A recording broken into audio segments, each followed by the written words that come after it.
Bismillahirrahmanirrahim. Assalamualaikum warahmatullahi wabarakatuh.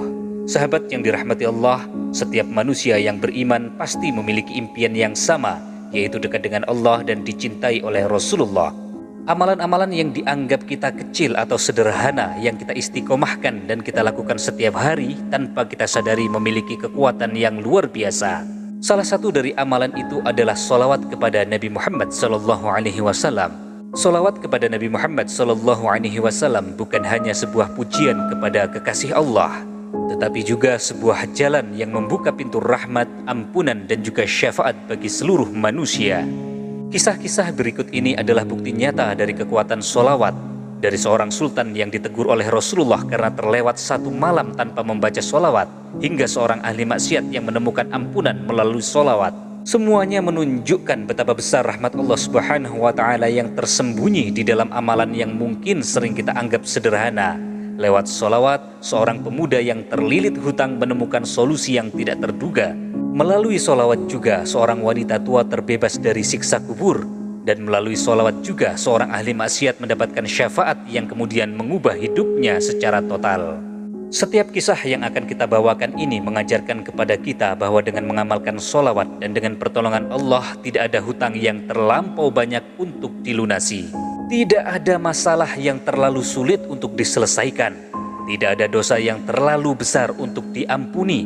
Dan tidak ada jarak yang terlalu jauh untuk mendekatkan diri kepada Allah dan Rasulullah. Selama kita masih hidup dan bersedia memperbanyak sholawat, maka pintu rahmat Allah selalu terbuka lebar untuk kita semuanya. Sebelum melanjutkan kisah ini, mari sempatkan untuk menuliskan sholawat ke atas Nabi Muhammad SAW di kolom komentar. Allahumma salli ala Sayyidina Muhammad wa ala ali Sayyidina Muhammad. Semoga semua hajat dan doa kita segera Allah kabulkan. Amin amin ya rabbal alamin. Kita mulai dari kisah pertama, lunasnya hutang berkat sholawat.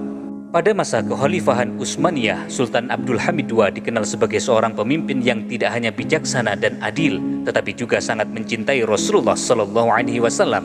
Salah satu kebiasaan Sultan adalah memperbanyak membaca sholawat kepada Nabi Muhammad SAW setiap malam sebelum tidurnya.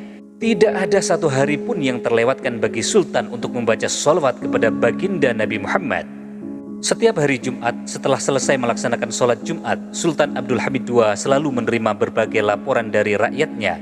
Tahsin Pasha merupakan pejabat kepercayaannya yang paling dekat. Ia bertugas membacakan surat-surat aduan dan permohonan dari rakyat yang masuk ke dalam istana Konstantinopel. Pada suatu hari setelah membacakan beberapa surat, Tahsin tampak ragu dan menahan diri untuk melanjutkan membaca salah satu surat yang dipegangnya. Melihat itu, Sultan Abdul Hamid II penasaran. Ia kemudian bertanya, "Mengapa engkau tidak membaca surat yang engkau pegang, wahai Pasha?" Dengan malu-malu, Tahsin Pasha menjawab, "Maafkan saya, wahai yang mulia, tetapi surat ini membuat saya malu membacakannya di hadapan Anda." Sultan menatapnya penuh keingintahuan. "Mengapa engkau merasa malu?" Dengan berat hati, Tahsin Pasha menjelaskan, "Wahai Paduka, seseorang menyampaikan bahwa Anda memiliki hutang kepadanya. Kami telah memanggil orang itu ke istana. Kami juga telah memberinya sejumlah uang, akan tetapi orang itu menolak untuk pergi." Sultan Abdul Hamid II semakin penasaran. Ia kemudian bertanya, "Di mana orang itu sekarang?" Kemudian Tahsin Pasha menjawab, "Dia ada di sini, wahai Paduka. Dia di dalam istana." Sultan Abdul Hamid II kemudian memberikan perintah, "Bawa dia masuk ke sini." Tahsin segera memanggil penjaga istana untuk mengantar orang itu ke ruangan Sultan. Tidak berapa lama, seorang pria dengan wajah penuh keikhlasan dan kesederhanaan, ia bernama Faisal. Pria itu masuk ke dalam ruangan. Faisal adalah seorang pedagang kecil. Ia tengah bangkrut dan terlilit hutang. Sultan kemudian menatapnya dengan lembut dan berkata, "Silakan, katakan masalahmu, wahai saudaraku." Orang itu meskipun ragu-ragu langsung menjelaskan, "Wahai Sultan, Anda memiliki hutang kepadaku." Sultan dan Tahsin saling berpandangan dengan raut wajah tidak percaya. Sultan bertanya, "Dari mana aku berhutang kepadamu, wahai saudaraku?" Faisal kemudian menceritakan keadaannya. "Wahai Paduka, saya adalah seorang pedagang kecil yang bangkrut. Hutang-hutang saya banyak dan menumpuk di mana-mana. Setiap malam saya berdoa kepada Allah agar diberikan jalan keluar. Namun yang membuat saya datang ke sini bukan karena itu, wahai Sultanku." Tahsin Pasha yang merasa kebingungan, ia memotong, "Wahai saudaraku, Sultan bertanya dari mana dia berhutang kepadamu." Faisal kemudian melanjutkan, Setiap malam saya berdoa kepada Allah, lalu tadi malam saya bermimpi bertemu Rasulullah. Mendengar nama Rasulullah, Sultan Abdul Hamid II dengan penuh cinta dan rasa hormat mengucapkan Sallallahu Alaihi Wasallam. Ia kemudian meletakkan tangan kanannya di dada. Tahsin Pasha mengikuti ucapan rajanya. Faisal melanjutkan dengan suara yang semakin gemetar. Wahai Paduka, di dalam mimpiku Rasulullah menyampaikan pesan kepadaku. Rasulullah berkata, beritahu Hamid bahwa sholawat dan zikir yang dia baca setiap malam, tadi malam dia lupa membacanya. Pergilah dan mintalah apa yang kamu butuhkan darinya. Wajah Sultan berubah seketika. Beliau berdiri dengan memegang tongkatnya. Beliau merasa sangat terpukul dengan pesan yang disampaikan oleh Faisal. Apa yang Rasulullah katakan? Tanya Sultan dengan pelan. Ia meminta untuk diulangi. Faisal dengan hati-hati menjawab, Rasulullah menyampaikan agar aku mendatangi Hamid. Namun sebelum Faisal bisa melanjutkan, Sultan mengangkat tangan kanannya. Ia meminta agar pesan tersebut dihentikan. Sultan segera membuka laci mejanya. Ia mengambil sekantung uang yang berisi koin emas dan memberikannya kepada Faisal. Ambillah ini saudaraku, kata Sultan. Faisal maju dengan penuh rasa hormat. Ia menerima kantung uang itu. Sultan dengan mata masih penuh haru. Ia bertanya lagi, beritahukan lagi kepadaku apa yang Rasulullah katakan. Faisal menjawab dengan hati-hati, Rasulullah memintaku untuk datang kepada Hamid. Namun lagi-lagi Sultan menghentikannya sebelum Faisal melanjutkan pesannya. Sultan kembali mengambil sekantong koin emas dari kedua lacinya dan kemudian memberikannya kepada Faisal. Ambillah ini saudaraku, kata Sultan sambil menyerahkannya dengan penuh kerendah hatian. Faisal tampak kebingungan, namun ia tetap patuh dan mengambil kantong uang emas itu. Sultan yang hatinya masih bergejolak oleh penyesalan, ia kemudian kembali bertanya, beritahukan kepadaku apa yang Rasulullah katakan. Namun setiap kali Faisal mencoba melanjutkan pesan itu, Sultan selalu menghentikannya, sehingga 4 kali Sultan memberikan kantong emas kepada Faisal tanpa membiarkan pesan itu disampaikan sepenuhnya. Tahsin Pasha yang menyaksikan kejadian itu, ia akhirnya berbicara, saudaraku, apakah semua ini belum cukup bagimu? Dengan senyum penuh syukur, Faisal menjawab, cukup wahai Pasha, dengan ini aku akan melunasi seluruh hutang-hutangku. Sultan Hamid II mengucapkan doa dan perpisahan kepada Faisal, semoga keselamatan selalu bersamamu. Setelah Faisal meninggalkan ruangan, Tahsin Pasha yang masih terkejut dengan apa yang baru saja terjadi, ia mengeluhkan kepada Sultan, wahai Paduka, dia hampir mengambil seluruh kekayaan yang Anda miliki. Mendengar itu, Sultan Abdul Hamid II menatap Tahsin dengan penuh kebijaksanaan dan berkata, bicara apa kamu wahai Pasha? Wallahi, billahi, jika dia menginginkan seluruh kekayaanku atau bahkan tahtaku, aku akan memberikan kepadanya jika itu adalah pesan dari Rasulullah. Mendengar jawaban itu, Tahsin Pasha tidak mampu lagi menahan air matanya. Ia menangis terseduh-seduh melihat betapa besar cinta dan ketakwaan Sultan kepada Rasulullah. Dengan nada berat dan suara bergetar, Sultan kemudian berkata, tadi malam aku bekerja sampai larut Pasha. Aku tertidur di atas meja dan aku lupa membaca sholawat. Itu adalah kesalahanku. Semoga Allah mengampuni kelalaianku. Tahsin semakin tersentuh mendengar kata-kata Sultan yang begitu tulus. Air matanya terus mengalir menyaksikan betapa besar rasa cinta dan juga penyesalan Sultan karena kesalahannya tadi malam. Sementara Sultan Abdul Hamid II menundukkan kepalanya. Di dalam lubuk hatinya yang paling dalam, ia menyesali bagaimana bisa urusan dunia membuatnya lupa untuk membaca sholawat kepada baginda Rasulullah Sallallahu Alaihi Wasallam hingga akhirnya ia ditegur oleh Rasulullah. Kisah yang kedua, kisah seorang sahabat Rasulullah. Ia diampuni oleh Allah Subhanahu wa Ta'ala karena cintanya yang sangat besar kepada baginda Rasulullah Sallallahu Alaihi Wasallam. Nama sahabat itu adalah Sa'labah bin Abdurrahman. Ia adalah seorang pemuda, usianya 14 tahun. Ia sangat mencintai Rasulullah. Ia adalah seorang pemuda yang penuh semangat. Ia selalu ingin dekat dengan Rasulullah. Setiap kali diberi tugas oleh Rasulullah, Sa'labah akan segera melaksanakannya dengan penuh kecepatan. Pada suatu hari, seorang sahabat melihat Sa'labah berlari cepat. Ia menerima perintah dari Rasulullah. Sahabat itu dengan penuh keheranan, ia menghentikan langkah Sa'labah, kemudian bertanya, wahai Sa'labah, aku selalu melihatmu berlari dengan cepat setiap kali Rasulullah memberimu tugas. Mengapa engkau begitu tergesa-gesa, wahai Sa'labah? Sa'labah tersenyum. Ia menatap sahabat itu dengan mata berbinar. Kemudian Sa'labah menjawab, "Wahai sahabatku, hatiku selalu rindu kepada Rasulullah. Setiap kali Rasulullah memberiku tugas, aku merasa ingin segera menyelesaikannya agar aku dapat cepat kembali ke dekat beliau. Berada jauh dari Rasulullah walau sejenak terasa seperti kerugian yang besar bagiku."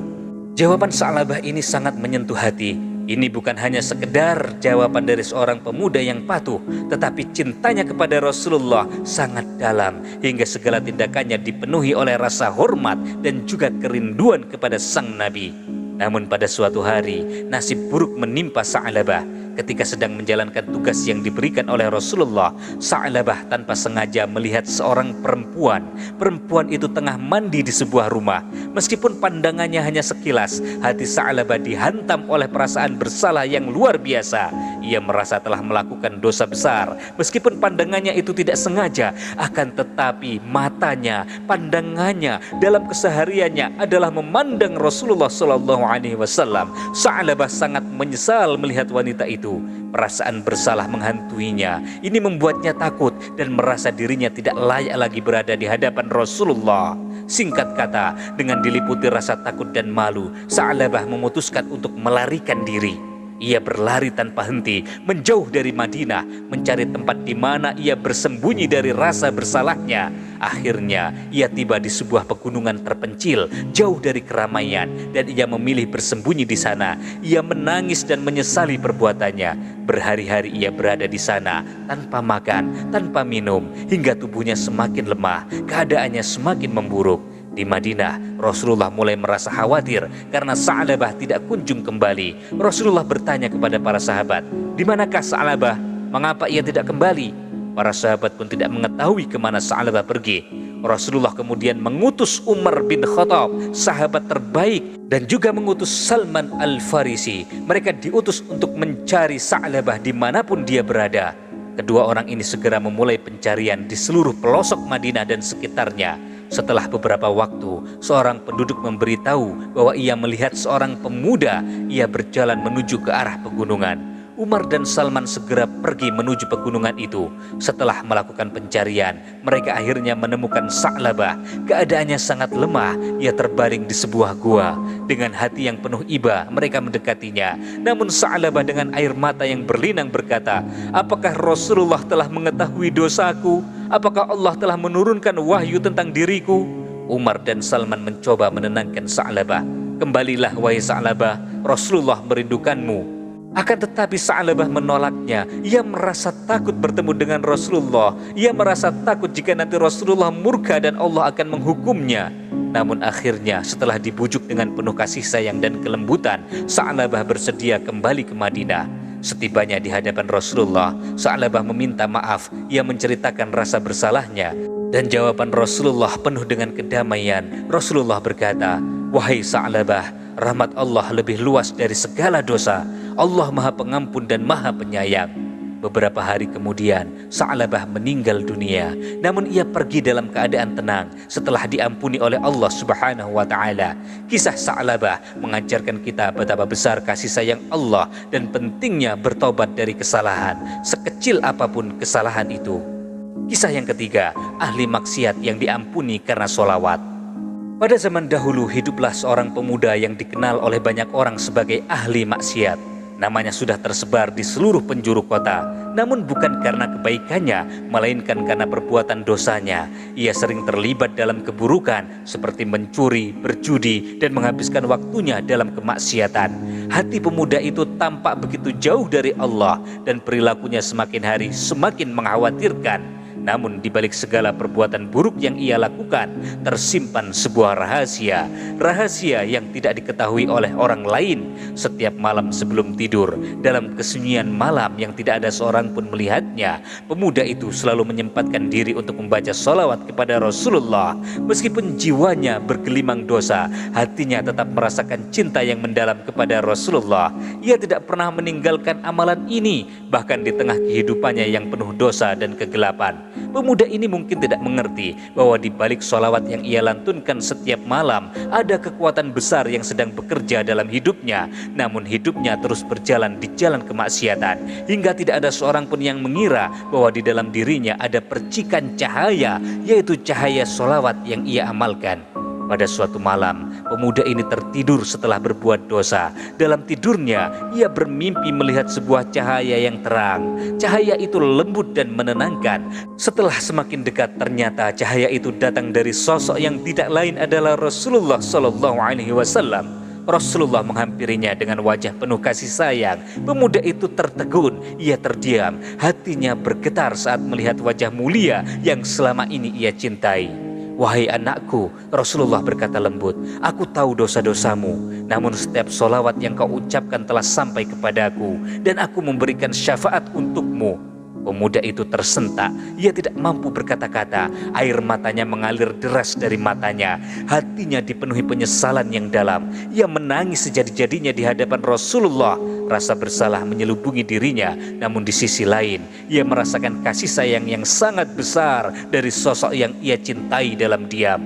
Di dalam mimpinya itu Rasulullah kemudian berkata, "Wahai anakku, karena solawat yang kau baca dengan penuh cinta, Allah telah mengampuni dosa-dosamu. Sekarang bertaubatlah, jangan sia-siakan kesempatan ini." Ketika pemuda itu terbangun dari mimpinya, air matanya membasahi wajahnya, tangannya gemetaran, hatinya diliputi rasa takut sekaligus pengharapan. Ia tidak percaya dengan apa yang baru saja terjadi. Ia baru saja mendapatkan syafaat dari Rasulullah, sosok yang selalu ia sebut dalam sholawatnya. Ia merasa sangat malu dengan dirinya sendiri.